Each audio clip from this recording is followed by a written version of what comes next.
कांदा पोहे तर आपण नेहमीच बनवतो, पण उन्हाळ्यामध्ये शरीराला थंडावा देणारे हे काकडीचे पोहे एकदा तयार करून बघा. एकदम मऊ लुसलुशीत होतात, चटपटीत लागतात आणि पटकन होणारा नाश्ता आहे. चला तर मग वेळ न दवडता आपण रेसिपीला सुरुवात करूया. तर इथे मी एक मध्यम आकाराची काकडी घेतलेली आहे. काकडी चांगली धुवून स्वच्छ करून घेतलेली आहे.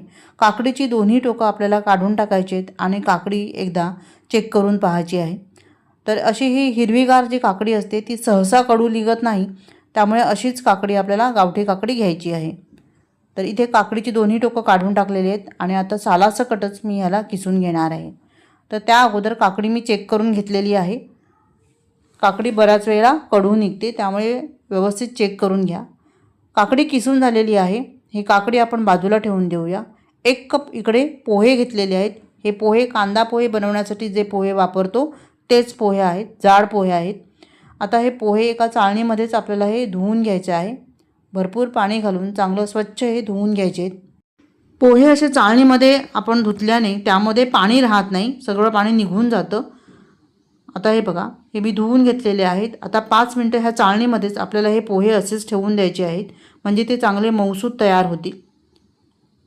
तर इथे 5 मिनटं मी ह्याला असंच ठेवून दिलं होतं. पोहे आता बघा मस्त असे मऊसूत झालेले आहेत. चांगले सुटे करून घेऊया. आता एका प्लेटमध्ये हे पोहे आपण काढून घेऊ.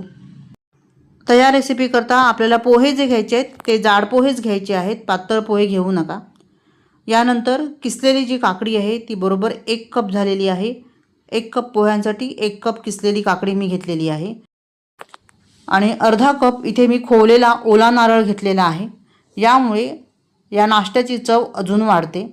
आता हे सगळे जिन्नस जे आहेत ते आपल्याला मस्त असे एकत्र करायचे आहेत. हलक्या हातानेच आपल्याला हे एकत्र करून घ्यायचं आहे. काकडी इथे मी पाण्यासकटच घेतलेली आहे. काकडीतलं पाणी वगैरे आपण बाजूला वगैरे केलेलं नाही आहे. यानंतर यामध्ये आपल्याला घालायचं आहे चवीनुसार मीठ आणि 1 चमचा इथे मी साखर घालते आहे. साखर तुम्ही तुमच्या आवडीनुसार इथे कमी जास्त करू शकता. हे सर्व व्यवस्थित आता आपण पुन्हा मिक्स करून घेऊया.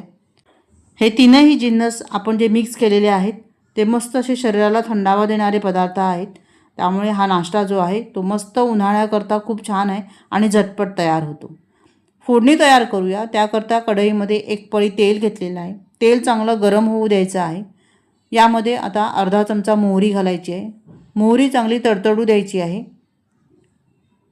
मोहरी चांगली तडतडली की नंतरच यामध्ये आपल्याला शेंगदाणे घालायचे आहेत.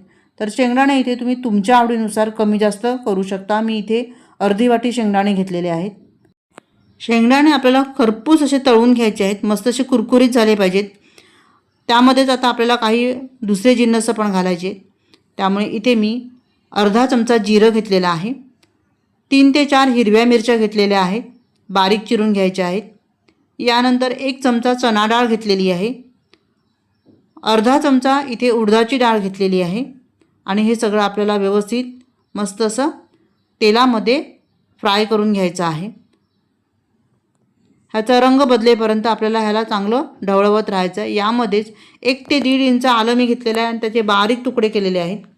कढीपत्त्याची पानं घेतली आहेत 10 ते 12 आणि थोडासा चिमूटभर असा हिंग घालायचा आहे. मस्त अशी ही फोडणी आपण तयार करून घ्यायची आहे. फोडणी एकदम कुरकुरीत तयार करून घ्यायची आहे. शेंगदाणे जे आहेत किंवा बाकीचे जे जिन्नस आहेत ते मस्त असे कुरकुरीत तयार झाले पाहिजेत. त्यानंतरच आपण ह्यामध्ये पोह्यांचं जे मिश्रण आहे ते घालणार आहोत. तर इथे बघा मस्त अशी ही कुरकुरीत फोडणी तयार झालेली आहे. काकडी पोह्याचं जे मिश्रण आहे ते आपण ह्यामध्ये घालू. सुटं करून घालायचं आहे.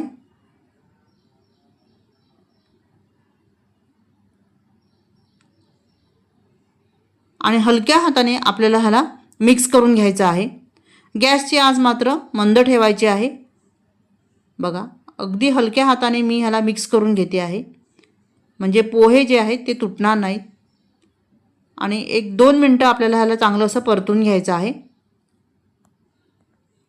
हे सगळं मी परतून घेतलेलं आहे. यानंतर यामध्ये आपल्याला 1 चमचा लिंबाचा रस घालायचा आहे आणि भरपूर अशी बारीक चिरलेली कोथिंबीर घालायची आहे.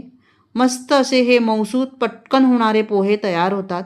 सध्या भयंकर उन्हाळा आहे, तेव्हा शरीराला थंडावा देणारे असा मस्त काकडीच्या पोह्यांचा नाश्ता तुम्ही नक्की करून बघा. हे सर्व मिक्स करून झालं की ह्यावर झाकण ठेवायचं आणि 1-2 मिनटं ह्याला चांगली वाफ आणायची की आपले पोहे जे आहेत ते पटकन तयार होतील.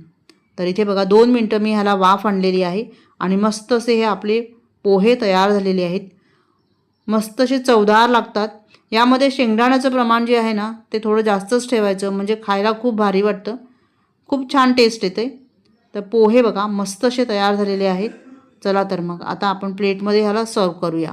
तर इथे पोहे तुम्ही बघू शकता, एकदम मऊसूत आणि सुटसुटीत असे हे पोहे तयार झालेले आहेत.